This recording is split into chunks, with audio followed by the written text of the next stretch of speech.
Doctor Zakir Naik sir আমাকে বলেছিলেন, এই সাক্ষাতে বলেছিলেন যে নিজের গন্তব্যে অটল থাকবা, নিজের গন্তব্যে অটল থাকতে হবে। একজন দায়ীকে আশেপাশে অনেকে অনেক কথা বলবে, কোনো কথা কানও দেওয়া যাবে না। এবং তুমি যদি এগুলোর অ্যান্সার প্রতি উত্তর দিতে চাও, তোমার গন্তব্য থেকে সরে যাবে। এই জন্য কোনো কথা বলি, কিন্তু হেভি ধোয়া ধুইল একদম, গালি গালা সেটা সেটা। তারপরে তো বোঝা গেল যে আসলে একটা ডানহাতে ছিল। কিন্তু তখন যারা ধুয়েছিল আমাকে ওয়াশিং মেশিনের মধ্যে, তারা কিন্তু আমাকে সরি বলেন। এমনকি আমাদের মাঠে যখন এরা উঠবে বা আমরা উঠবো, ওদের আমল নামা থেকে গীবতের নেকি দেওয়া লাগবে না? এই ঋণটা আপনি কেমন করে শোধ করবেন? এটা তো মানুষের সাথে জড়িত হক। আর একদিন নামাজের একদিন উহুদের তো এটা বাদ দেন। একজন শহীদ সাহাবীর মাকবারা থেকে যদি কেউ কোনো ঘ্রাণ পায়, মনে করেন আল্লামা তারেক জামিল হুজুর গিয়েছেন মুয়াজ বিন জাবাল রাদিয়াল্লাহু আনহুর কবরের সামনে, আপনি গিয়েছেন, মনে করেন এরকম অনেক মানুষই পেয়েছে, আপনি গিয়েছেন এমন একজন সাহাবীর কবরের সামনে যেখানে আপনি কিছু একটা ঘ্রাণ পাচ্ছেন, আপনি পাচ্ছেন, হয়তো আর 10 জন পাচ্ছে না, এই 5 জন পাচ্ছে, ওই 10 জন পাচ্ছে না, হতে পারে, পারে কি না? আল্লাহ পাকের কুদরত কারিশমা নাই? যে পাচ্ছে বলেই যে সে জান্নাতি, এমনও তো না। ব্যাপারটা কেমন না? ইমাম বুখারী রাহিমাহুল্লাহ ইন্তেকাল করেছেন, যখন তাকে দাফন করার পরে এত সুঘ্রাণ ছড়িয়েছে, মানুষ মাটি হাতে করে নিয়ে বাসায় আসতো, মেশকাম্বরের ঘ্রাণ বেরোচ্ছে কবর থেকে। এখনো বাংলাদেশেও বহু মানুষকে দেখা যায় যে 10 বছর আগে ইন্তেকাল করেছেন, এখনো লাশ অক্ষত আছে। এটা কি মিথ্যা কথা? এই কারিশমাগুলো নাই? তো মনে করেন একজন পেয়েছে, তো সে তার আবেগটা কিভাবে প্রকাশ করবে? সে কি বলবে যে আমি জাহান্নামের ঘ্রাণ পাচ্ছি? কি বলতে পারে? শব্দটা কি প্রয়োগ করতে পারে?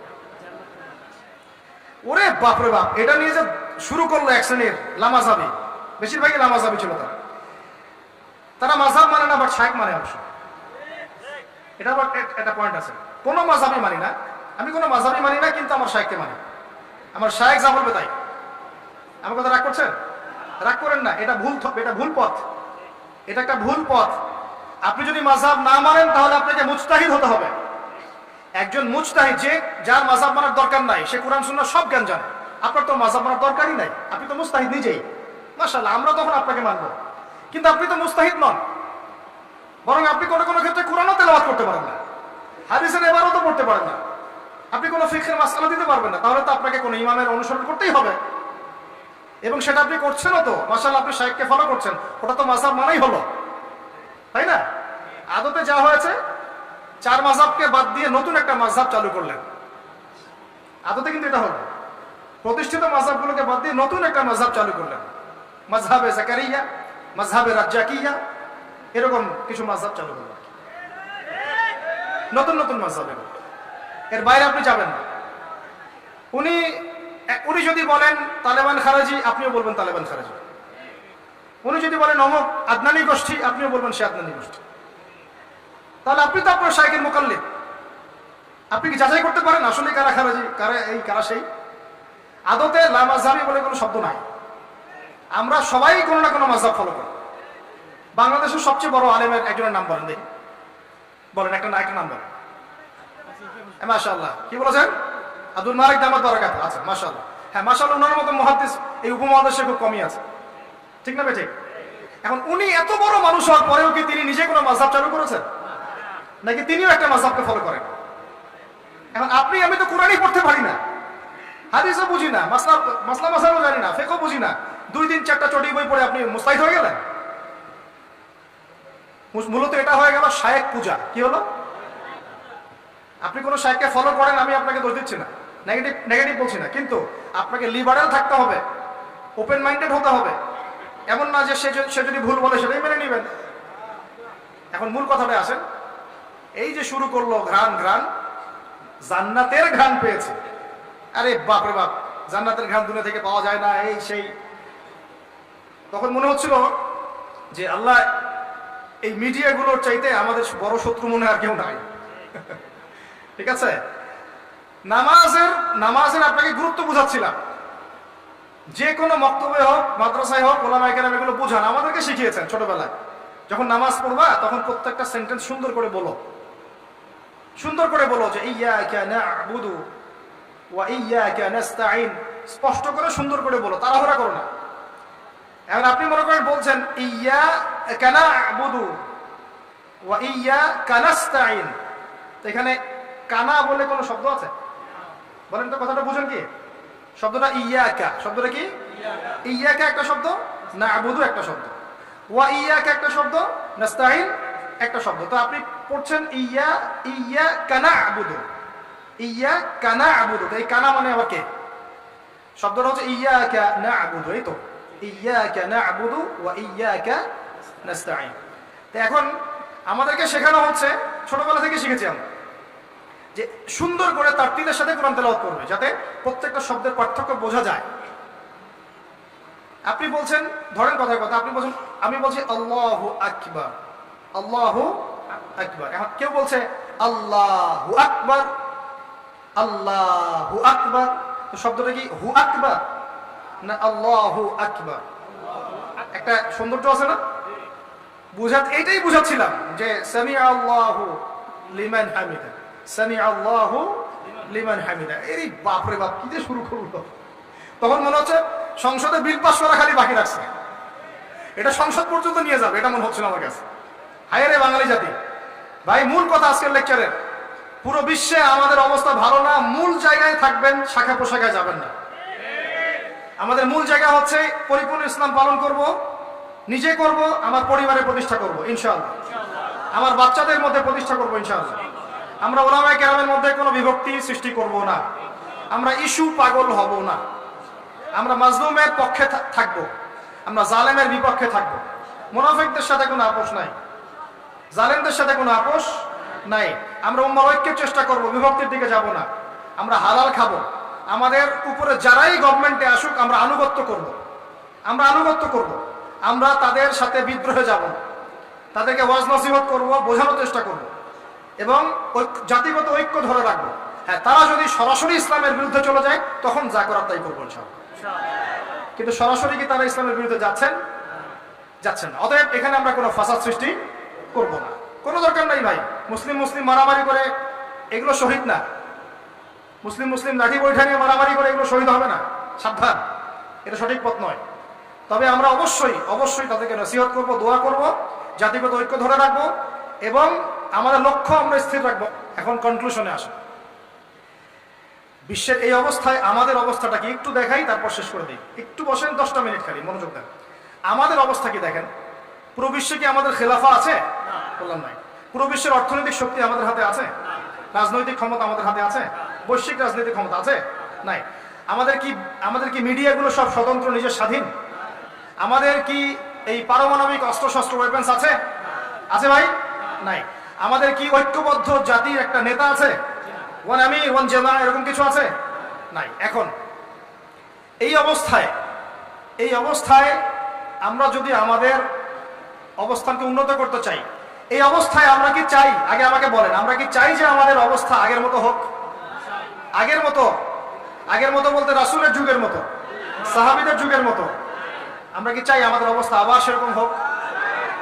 তাহলে ভাই, সর্বপ্রথম আমাদের সবাইকে ইলম অর্জন করতে হবে। রাজি আছে কিনা? পড়াশোনা করতে রাজি আছে কিনা? ইনশাআল্লাহ। সবাই কোরআন তেলাওয়াত শিখবো ইনশাআল্লাহ। রাজি আছে কিনা? সবাই কোরআনের অর্থ পড়বো। রাজি আছে কিনা? প্রতিদিন কমপক্ষে 5টা করে হাদিস পড়বো। রাজি আছে কিনা? বাংলাদেশের বরেণ্য উলামায়ে কেরামদের সাথে সোহবতে থাকবো। রাজি আছে কিনা?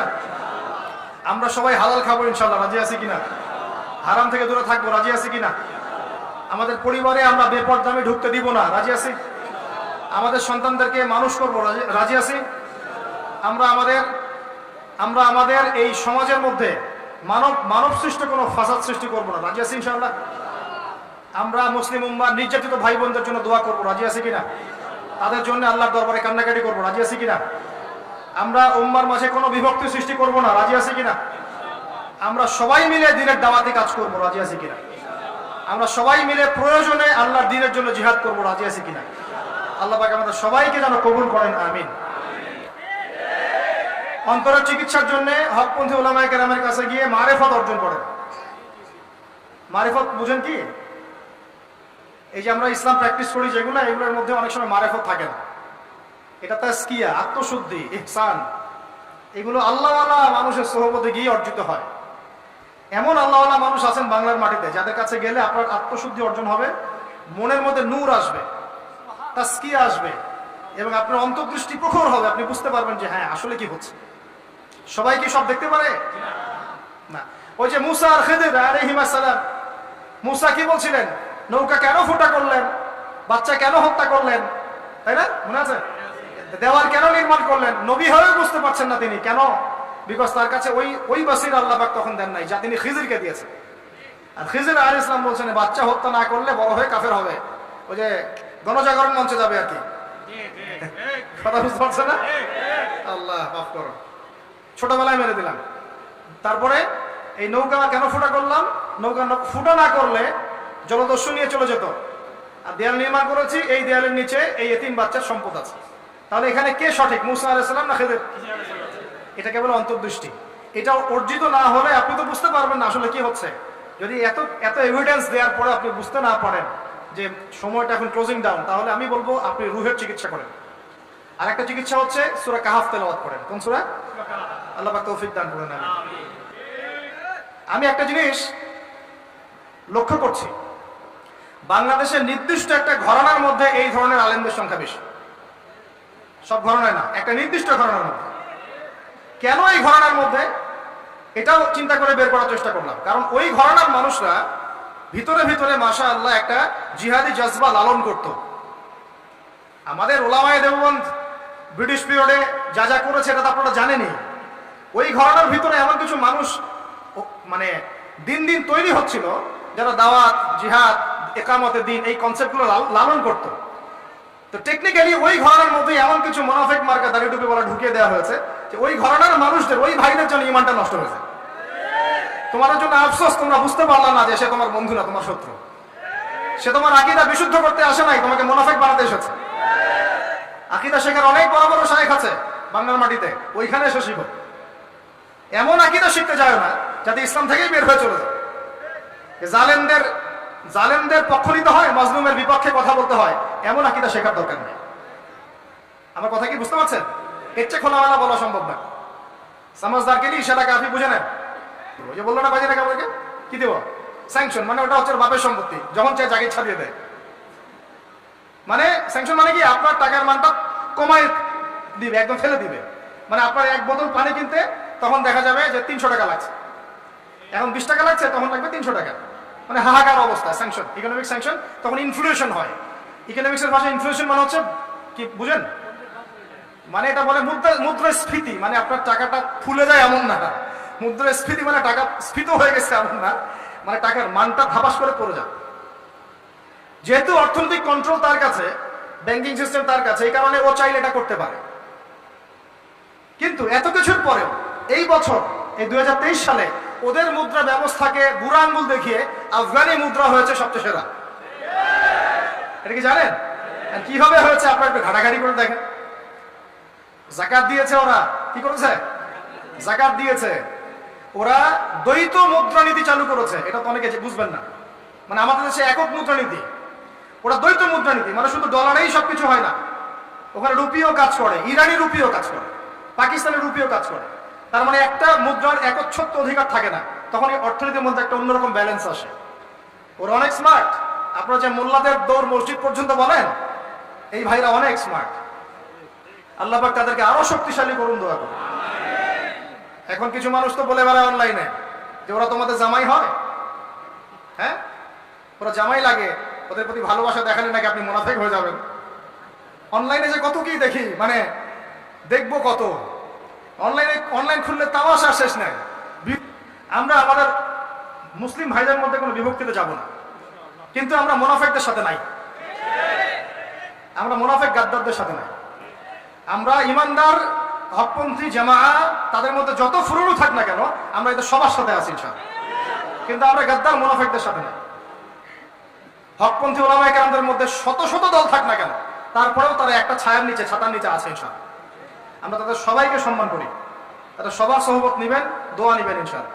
আলেমদের দোয়া অনেক বড় ব্যাপার, আলেমদের দোয়ায় অনেক কিছু হয়। আলেমদের দোয়া যার তাকদীর নসিব হবে, দেখবেন আপনি চমকায় গেছেন, দুনিয়া আখিরাত চমকায় গেছেন ইনশাআল্লাহ। আল্লাহ পাক তৌফিক দান করুন। তো অবস্থাটা একটু বুঝিয়ে আমাদের করণীয় বলে শেষ করব। অনেক লম্বা আলোচনা করে আদতে ফায়দা নাই, কাজের কাজ খুব অল্প। আসুন, অবস্থা হচ্ছে এই, আমি বললাম পলিটিক্যাল পাওয়ার বিশ্বের কাদের হাতে ভাই? ওদের উত্থান কবে থেকে হলো? বিগত 100 বছর থেকে। কত বছর? এর আগে ছিল না, এর আগে ছিল না। তারপরে বিশ্বের অর্থনৈতিক চাবিকাঠি কাদের হাতে ভাই? সত্যি কথা, ওদের হাতেই। ব্যাংকিং সিস্টেমগুলো কাদের হাতে? ওরা সারা বিশ্বকে সুদ খাওয়াচ্ছে। বিশ্বের মিডিয়া প্রযুক্তিগুলো কাদের নিয়ন্ত্রণে? একটা একটা করে বলেন, আমি সবগুলো নাম বলে দিচ্ছি। একটা একটা করে সেকশন বলেন। অর্থনৈতিক ক্ষেত্রে যান, IMF, world bank, federal reserve ওদের। মিডিয়াতে যান ওদের। কমন সেন্সও নাই যে কখন কি বলতে হবে, কখন কোন দাওয়াত দিতে হবে। আর মাশাআল্লাহ ইস্যু পাগল কিছু মানুষ আছে, এই ফেসবুক স্ক্রল করবে, ওইখানে যা দেখলাম এই হইলো, আর অমুক দিন দেখলাম সেই হইলো, আর অমুককে দেখলাম সেই বললো, আর তমুককে দেখলাম সেই বললো। এইগুলোই ওয়াজ করতে থাকে। ওয়াজের কোনো টপিকই নাই, ওয়াজের কোনো টপিকই নাই। আর মূল জায়গাটা থেকে আপনাকে সরায় ডালপালায় ব্যস্ত করে রাখবে। আপনি বিশ্বাস করেন, কারো সমালোচনা করে বা কাউকে জোর করে ছোট করে অন্যের সম্মান বাড়ে না। সম্মান দেওয়ার মালিক আল্লাহ, মানুষের মনের মধ্যে কবুলিয়াত দেওয়ার মালিক আল্লাহ। এইসব ইস্যু সৃষ্টি করে আর এইসব ঝামেলা করে কারো সম্মান কেউ নষ্ট করতে পারে না। যার যার তাকওয়া, যার যার পরহেজগারিতা, যার যার কবুলিয়াত আল্লাহর কাছে। আল্লাহ পাক আমাদেরকে বোঝার তৌফিক দান করুন। ইস্যু পাগল হয় না, মূল জায়গায় থাকেন। মূল জায়গা কি ভাই? মূল জায়গা হচ্ছে আমরা পরিপূর্ণ ইসলামে প্রবেশ করব, নিজে পালন করব, নিজের পরিবারকে আমরা পরিপূর্ণ মুসলিম পরিবার বানাবো, ইসলামের ব্যাপক দাওয়াতি কাজ করব, ওলামায়ে কেরামের ঐক্য ধরে রাখবো, একটা ঐক্যবদ্ধ প্ল্যাটফর্ম তৈরি করব, আল্লাহর পথে দাওয়াত হবে, প্রয়োজনে জিহাদ হবে, এবং ইনশাআল্লাহ আমরা সব মাজলুমদের পাশে থাকবো। মূল জায়গায় এতটুকু না, বাস এখানে থাকি। ডানে বামে এত এত কথা কেন? কোন সময় উম্মার স্বার্থে কথা গোপন করতে হয়, কোন সময় উম্মার স্বার্থে এমন কথাও গোপন করতে হয় যা আমার বলা উচিত ছিল, উম্মার স্বার্থে করতে হয়। এখন আমরা কি একটু বুঝতে পারছি ভাই যে আল্লাহ পাক যে আমাদের সবাইকে মুসলিম পরিবারে জন্ম নেওয়ার তৌফিক দিয়েছেন, এই শুকরিয়াটা কি আমরা আদায় করতে পারবো? আজকে থেকে নিয়ে যদি আমরা কিয়ামত পর্যন্ত সিজদায় পড়ে থাকি, এই শুকরিয়াটা কি আপনি আদায় করতে পারবেন?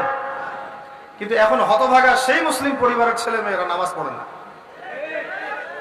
নামাজ পড়ি না আমরা, যাকাত ফরজ হয়ে গেছে সেই কবে যাকাত দেই না, পর্দা করি না, দ্বীনের জ্ঞান অর্জনের চেষ্টা করি না, কোরআন তেলাওয়াত করা শিখি না, একটু আলেমদের কাছে এসে পরামর্শ করব সেটা করি না, মাদ্রাসায় দু একটা কিতাব পড়বো সেটা চেষ্টা করি না,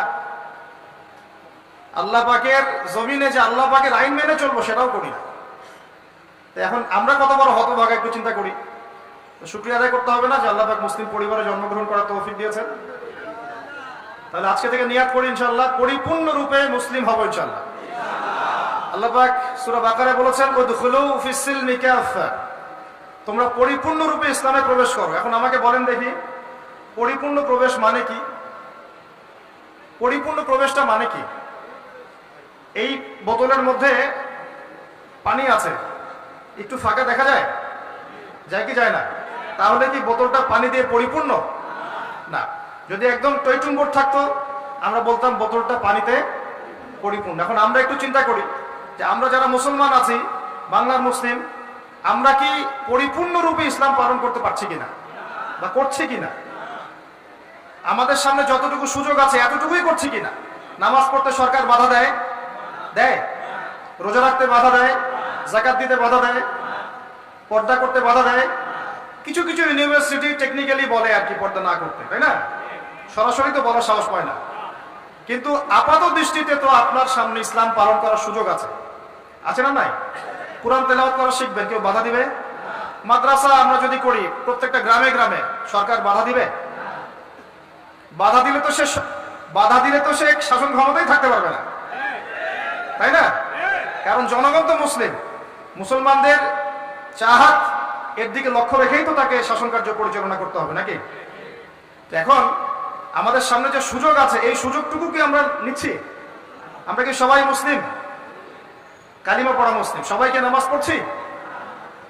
সবাই কি আমরা সুন্নতের উপর আছি? লেবাস, পোশাক, দাড়ি, টুপি, পাগড়ি, জুব্বা, পর্দা, হিজাব, যাকাত, আমরা কি সবাই যাকাত দিচ্ছি? রমজান মাসে অনেক মুসলমানই রোজা রাখে না, অর্থনৈতিক জীবনে আমরা হারাম খাচ্ছি কিনা, সুদ খাচ্ছি কিনা? সুদ হচ্ছে এখনকার বিশ্বের ফরজ। সুদ হচ্ছে এখনকার বিশ্বে কি ফরজ। এই যে আমি আপনাকে বলছি এই কথাটা, এর মানে এই না যে আমি সুদ থেকে সম্পূর্ণ মুক্ত। আমরা কেউই সুদ থেকে পরিপূর্ণ মুক্ত না। কিছু বলতে গেলে আমি হাইপার হয়ে যেতে পারি, বেশি কথা বলতে গেলে বেশি বলে ফেলতে পারি। আর আমাদের ওস্তাদরা বলেন যে বেশি বলার দরকার নেই, তাসকিয়া নষ্ট হয়। আপনি যখন বেশি রাগ হবেন তখন দেখবেন আপনার তাসকিয়া নষ্ট হয়ে গেছে। বুঝতে পারছেন না কথা? কিন্তু কিছু কিছু ক্ষেত্রে তো বলতে হয়। মূল কথাটায় আসছি যে এই বিশ্বের যেখান থেকে আমি এই জায়গায় চলে আসলাম, আমি আবার এদিকে ঘুরে আসবো ইনশাআল্লাহ। এই বিশ্বে এখন সুদটা ফরজ হয়ে গেছে। আমার কথা কি বুঝতে পারছেন? ওলামায়ে কেরাম তো নিশ্চয়ই বুঝতে পারছেন। তো এখন আমি যে বললাম যে সুদ ভিত্তিক অর্থনীতির সাথে আমরা যেন সম্পৃক্ত না হই, হারাম না খাই, ঘুষ না খাই, বা হারাম রিজিকে না যাই, তাহলে ইবাদত কবুল হবে না। আদতে আমরা সবাই কোনো না কোনো ভাবে সুদ খাচ্ছি, কারণ পুরো সিস্টেমটাই সুদ ভিত্তিক। এখন এখান থেকে আমাদের উদ্ধারের পথ কি? একটা আয়াত আমি বলতে চাই, যেটাতে আপনি আশ্বস্ত হবেন কিছুটা। আল্লাহ পাক বলেছেন সূরা তালাকের মধ্যে, ফাত্তাকুল্লাহা মাসতাতা'তুম, ফাত্তাকুল্লাহা মাসতাতা'তুম, তোমরা সাধ্যমতো আল্লাহকে ভয় করো। মানে ইচ্ছা করে আপনি সুদের সাথে সম্পৃক্ত হবেন না। অনিচ্ছাকৃত যদি লেগে যায়, গায়ে ছিটা ফোটা, আল্লাহ মাফ করে দেবেন ইনশাআল্লাহ। তাহলে ভাই আমরা যে মুসলিম পরিবারে জন্ম নিয়েছি, শুকরিয়া আদায় করতে হবে কিনা? তাহলে নামাজ পড়বো কিনা, রোজা রাখবো কিনা, পর্দা করবো কিনা, আমাদের পরিবারকে পর্দা রাখবো কিনা, বাচ্চাদেরকে আমরা কোরআন সুন্নাহ শেখাবো কিনা, আমরা নফল ইবাদত বাড়াবো কিনা, যাকাত দিব কিনা। বাংলাদেশে কিচ্ছু লাগবে না, কোনো বৈদেশিক ঋণেরও দরকার নাই, শুধু আপনারা যাকাত দেওয়া শুরু করেন। আমাদের স্যার আছে এখানে, উনি এই কথাগুলো আরো উঁচু লেভেল পর্যন্ত পৌঁছাতে পারবেন। আমরা তো সব জায়গায় পৌঁছাতে পারবো না।